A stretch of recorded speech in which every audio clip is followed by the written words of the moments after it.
Welcome to लर्नो science. आज हम लोग बात करेंगे पॉलिनोमियल। क्लास 10th का चैप्टर है, वो हम जानेंगे कि पॉलिनोमियल इक्वेशन क्या होता है, कैसे इसको लिखते हैं, कैसे इसको पहचानेंगे। तो सबसे पहले पॉलिनोमियल होता क्या है, तो an expression of the form of P X a0 a1x a2x square plus B N X power n, यानी कि इस फॉर्म में जो कोई सा भी इक्वेशन होगा उसको हम कहते हैं पॉलिनोमियल इक्वेशन।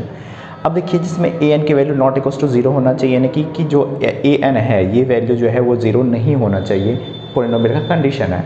अब हम ये पहचानेंगे कि कोई इक्वेशन है जैसे a x square plus b x plus c equals to zero है, तो इसमें कौन सा वेरिएबल होता है, कौन सा कांस्टेंट होता है, हमें ये जानने की कोशिश करते हैं। सबसे पहले तो ये जो एक्स है, ये एक्स होता है, उसको कहते हैं वेरिएबल, ठीक है। अब x के ऊपर जो पावर होता है इसको क्या कहते हैं, पावर या डिग्री कहते हैं, ठीक है। अब देखिए, जो x के ऊपर ये जो होता है इसको क्या कहते हैं, पावर या डिग्री। अब x के साथ जो मल्टीप्लाई में होता है इसको कहते हैं हम कॉफिशिएंट, राइट। याद रख लेंगे हम कि एक्स स्क्वायर के साथ जो मल्टीप्लाई में होता है या एक्स का जो मल्टीप्लाई में होता है उसको क्या कहते हैं, कॉफिशिएंट। और ये सी जो होता है वो हमारा होता है कांस्टेंट। अब बात करेंगे कि पॉलिनोमियल कितने टाइप के होते हैं, तो पॉलिनोमियल इसके डिग्री के हिसाब से पॉलिनोमियल को बांटा गया है कि यदि कोई भी इक्वेशन, ऐसा कोई भी पॉलिनोमियल जिसकी पावर यानी कि डिग्री की बात कर रहे हैं हम अभी, यदि पावर या डिग्री अगर 1 होता है, ठीक है। सबसे पहले बात करेंगे 1 होता है तो क्या कहते हैं, जब पावर, देखिए यहाँ पर जब पावर कुछ नहीं होगा 1 होगा तो उसको हम कहते हैं लीनियर पॉलिनोमियल, लीनियर पॉलिनोमियल के नाम से जाना जाता है। और यदि डिग्री 2 हो जाए तो इसको कहते हैं हम क्वाड्रेटिक पॉलिनोमियल, क्वाड्रेटिक पॉलिनोमियल। अगर डिग्री हमारा 3 हो जाता है, डिग्री हमारा 3 हो जाता है तो इसको हम कहते हैं क्यूबिक पॉलिनोमियल। तो हमें 3 टाइप के पॉलिनोमियल पता चल गया, जिसकी डिग्री 1 होगा उसको क्या कहेंगे, डिग्री 2 होगा क्वाड्रेटिक, डिग्री 3 हुआ क्यूबिक। अगर डिग्री हमारा 4 हो जाता है, डिग्री 4 होता है, इसको कहते हैं हम बाई क्वाड्रेटिक पॉलिनोमियल। तो हमें 10th क्लास में पावर 4 तक के पॉलिनोमियल के बारे में स्टडी करना है कि इसकी पावर 4 होती है, वहाँ तक के कैसे इसके हम डिग्रीज निकालेंगे, कैसे ज़ीरोज़ निकालेंगे।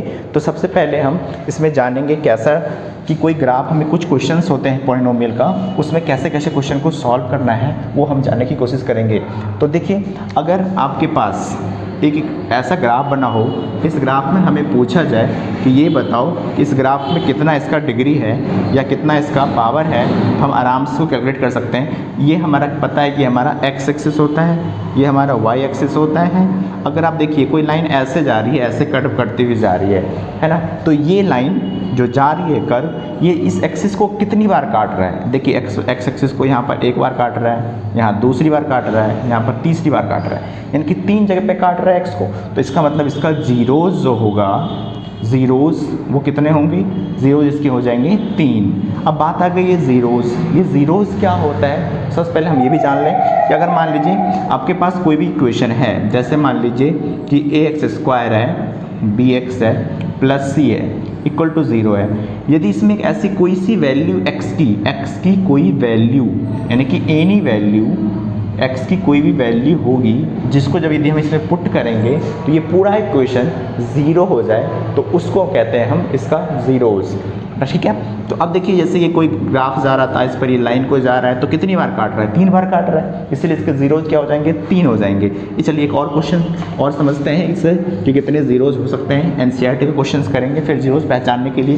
तो देखिए, अब देखिए ये है, अब मान लीजिए ये ऐसे गया, ऐसा टच करता हुआ निकल गया, तो हमें इसमें पूछा जाए कि ये बताओ कि इसमें कितने ज़ीरोज़ हैं एक्स के। तो देखिए कहाँ पर कट रहा है, एक यहाँ कट रहा है, एक यहाँ कट रहा है, एक यहाँ कट रहा है, तो इसके कितने ज़ीरोज़ हो गए, 3 ज़ीरोज़ हो गए। तो इस हिसाब से इसके 3 ज़ीरोज़ मिलेंगे, ठीक है। तो इसके ज़ीरोज़ कितने हो जाएंगे, 3 ज़ीरोज़ हो जाएंगे, ठीक है। अगर मान लीजिए कोई लाइन ऐसा जा रहा है, ग्राफ ऐसा है और ऐसा निकल जाए, पूछा जाए एक्स पर कितनी बार कट रहा है, तो 0 बार कट रहा है, तो इसके ज़ीरोज़ क्या हो जाएंगे, 0 हो जाएंगे। तो इस हिसाब से हम क्वाड्रेटिक पॉलिनोमियल को पहचान सकते हैं। तो आगे हम कुछ क्वेश्चंस करते हैं जो एनसीईआरटी का है।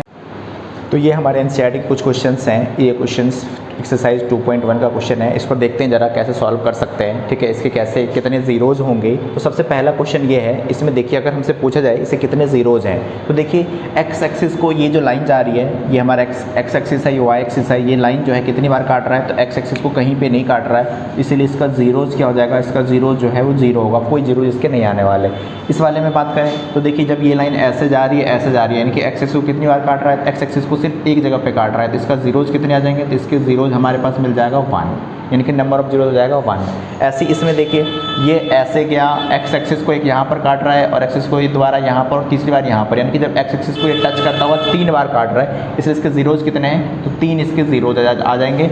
इस डायग्राम में आइए, इस डायग्राम में देखिए एक्स एक्सिस को कितनी बार काट रहा है, कि यहाँ पर काट रहा है, कि यहाँ पर काट रहा है, तो एक्स को कितनी बार काट रहा है, 2 बार, तो इसके नंबर ऑफ जीरोज़ कितने हो जाएंगे, तो इसके नंबर ऑफ जीरोज़ मिलेंगे 2। अगर इसकी बात कीजिए डायग्राम नंबर 5, देखिए x को 1 2 3 4, तो 4 जगह पे काट रहा है, तो इसका मतलब इसके कितने ज़ीरोज़ आ जाएंगे, 4 आ जाएंगे इसके ज़ीरोज़, ठीक है। इसकी बात करते हैं, इसमें देखिए कहाँ पे काट रहा है, 1 2 3, यानी कि 3 जगह पे कट कर रहा है, तो इसके नंबर ऑफ जीरोज़ कितने हो जाएंगे, 3। तो इस हिसाब से आप 2.1 के एक्सरसाइज के क्वेश्चंस को ईजिली सॉल्व कर सकते हैं।